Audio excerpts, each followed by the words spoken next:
Okay, so this is going to be part two of preparing data for use in a batch geo.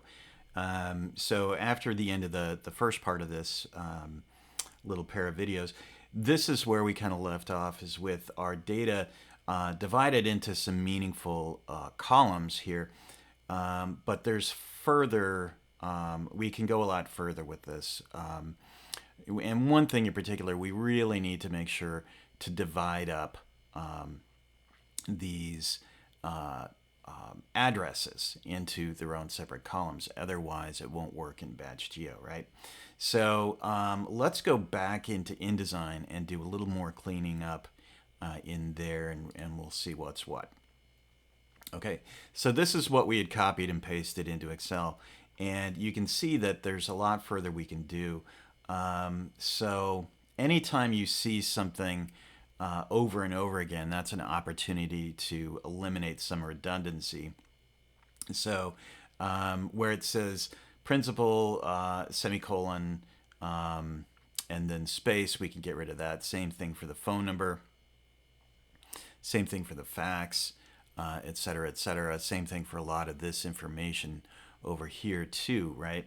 So let's just go ahead and do that pretty quickly, again using the edit, find, and replace function that, again, as a reminder, should be available in just about any text editing program. Okay, so what we're going to look for is principal, and we're going to change that to nothing. Okay, we're just going to get rid of it. So we're going to do that and change all. So we found 49 cases of that, so that cleaned that up pretty good. Next, we're going to do that to phone, and we'll change that to nothing, and we'll change all. Okay, now here we've got a little something interesting. We've got a space, a vertical line, and another space, and then fax over here. So what we can do is you can actually come in here and copy and paste what you want to replace.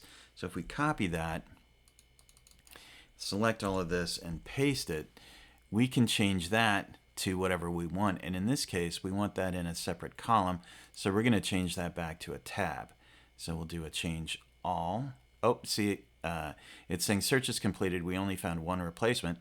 That's because this was set to selection instead of story. So now we're going to change all in the story. And we should have 48 done. So now we have that separated. And we can keep going down the line here, right? So we can have SLN. And again, we're going to change this to nothing. Change all. See, and if you have something selected, it sort of defaults to a selection. So let's make sure that nothing is selected. We'll go back and change all. 49 changes were made. Okay, and let's see.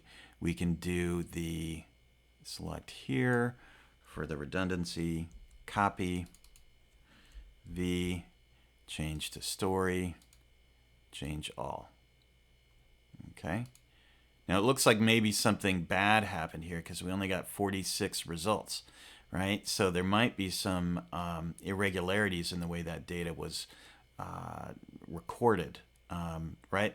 So we can see that, like, here is a case where there wasn't a semicolon there.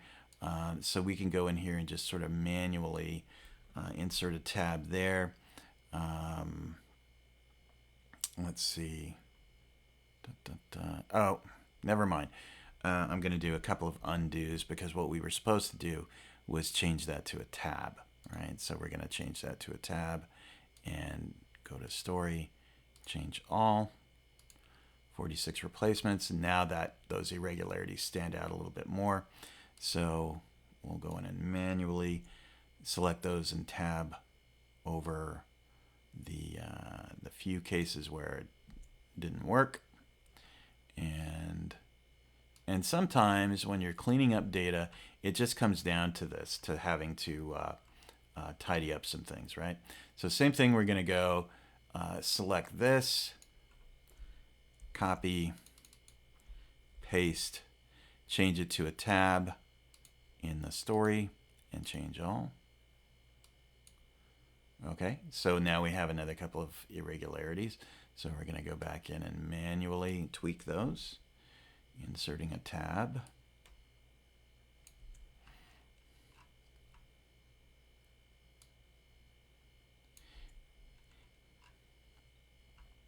Same thing here with zones. So we have that. We're going to copy, paste it in there, change it to story, and change all. Again, 46 replacements made. It seems like there are just a couple of schools that seem to have some regular irregularities, if that makes sense. Okay, so this one has an NA. So we'll tab that over, another NA, and we'll tab that over. Same thing, we're getting close here. So our capacity is the last one that we want to separate. So we'll copy that. Come on. Paste it in here. Change to story. Change all. And there we go. Okay, so now all of this stuff is set up in its own tabs. But we've got to go back and address how to break up the address line here, right? So how are we going to do that? If we take a look at the address, you can see that the street address is separated from the city by a comma space, and that the city is separated from the state by a comma space, and that they're all in Florida, right? So we can be a little creative in the way we're going to clean this up. So let's first separate our city, state, and zip codes from one another. So I'm going to select all of that right there, the comma space, FL space, copy that, paste it in here, and this time we're going to paste it in here with a little, well, we don't even have to paste, we could just type it. So we know we have a tab in there, so we're going to change that to tab Florida, and then we'll add another tab in there,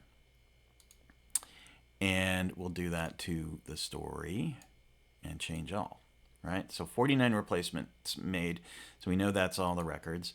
So that should be pretty good. So now we're getting really close. So the last thing we have to do is separate the street address from the city to get those in their own columns, right? And that shouldn't be too big of a deal, right? Because all we got to do is put in here a comma and a space and change it to a tab. And hopefully that's going to work out for us, right? So change it to story, and we're going to do a change all.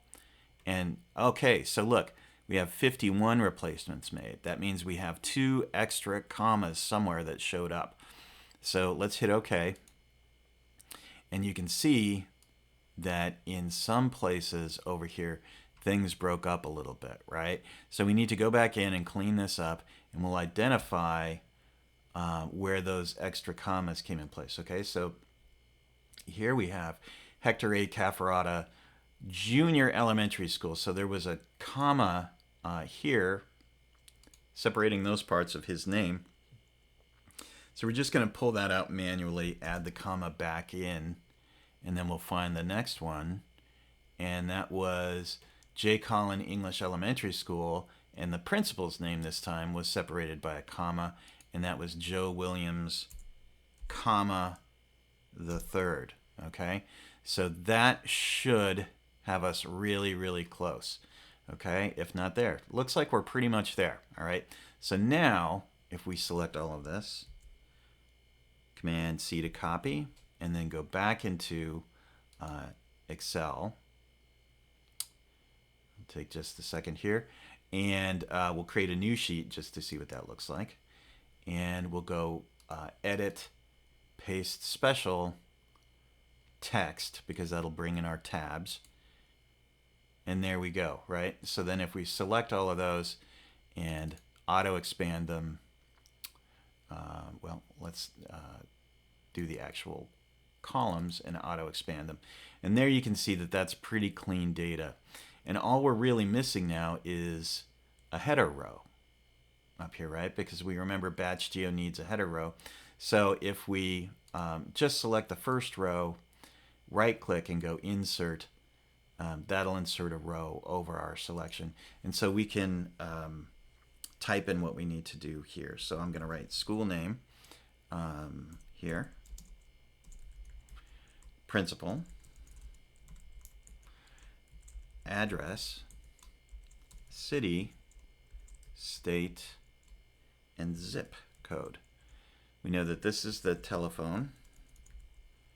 This is the fax. This is the what? I don't even remember what that was. Let's go back to here, the SLN number, okay? So let's pop that back in. So that's the SLN. We have grades, uniform, district, or actually it's zone, right? So let's change that to zone, and capacity, right? So now we have all of this information. We can auto expand those so that we can see our headers again, right? So we've got all of this great information now that's looking pretty good, right? So let's copy this and take this back over to our sheet that has our school grades, right? So these are our school grades. Now these are in alphabetical order, or I'm assuming, but this is what was supplied by the county. So let's just try pasting in next to that all of our new information and see what happens, right? So we'll do a paste, and all of this stuff comes in, and immediately some alarm bells go off because we have way more, well, not way more, we have 4 more school records in this set of data than we do over here. So what's up with that, and how can we go about fixing that or reconciling these two piles of information? And again, you know, some of this stuff is just labor, right? We just have to sort of muddle through this. Now, are there automatic ways of reconciling this information? There probably are out there. There are powerful data cleaning tools that are available to you. But most of the time, I find that I'm dealing with chunks of information that are about this size, and sometimes it's just faster to go in and manually edit this stuff, right? So what we're going to do is we're just going to kind of go down and check line by line to see where the discrepancies begin, right? So, and we can skip a little bit. Edgewood. So let's see. Heights is Heights. Manatee is Manatee. So we're doing pretty good so far. Mirror Lakes is Mirror Lakes. And here's one discrepancy we have right here.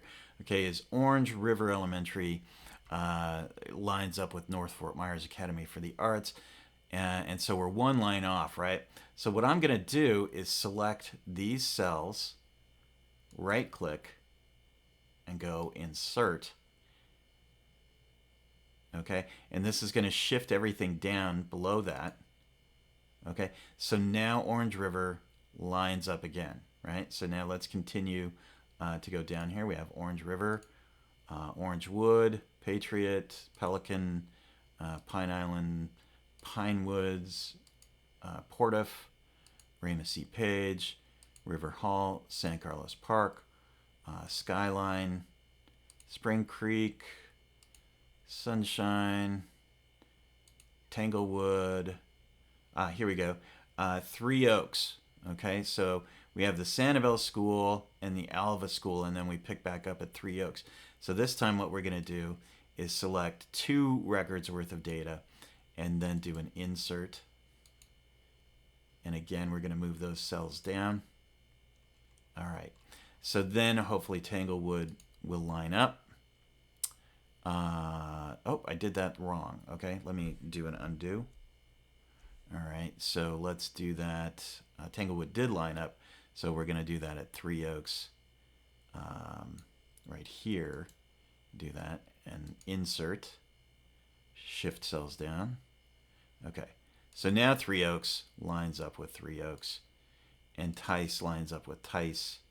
Tortuga Trafalgar, Treeline, Tropical Isles, and Villas. Okay, so, oh no, so now we have Veterans Park, so that doesn't line up either. So we'll come in here and select these cells again, right click, insert, and shift down.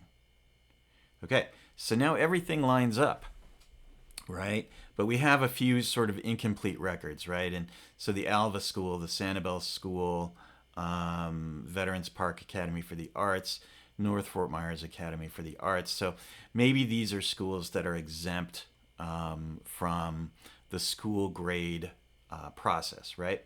So what I'm going to do, just for the sake of this exercise, is I'm just going to go ahead and select all of those sort of missing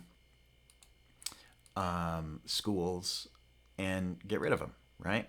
And so in a graphic that we would be creating for any sort of news organization, we would explain or disclaim why those schools would be missing from our data, right? So we would need to do a little research and confirm why those are missing from the full set. So if we go ahead and delete those columns, then you can see that we have this really nice spreadsheet that's really useful. Now we can do all sorts of interesting things with this. We can connect the school grade information with some other useful stuff, like whether or not they have a uniform policy or where they're located or the size of the school. So, you know, we could do our sort of entry-level analysis to see if maybe there was a correlation between school size or geography with the grades that the schools had received, right? So, but in the meantime, we can put this together really easily by copying it, selecting all those cells, copying those, going back into Chrome, back into Batch Geo, deleting the sample data, and pasting our new data in. Okay, so we can go through that whole process of creating a Batch Geo in another video. But hopefully we figured out, or I was able to explain to you guys, how to clean up data, or one approach to cleaning up data for use in a Batch Geo map. Hope that was helpful, and we'll talk to you soon.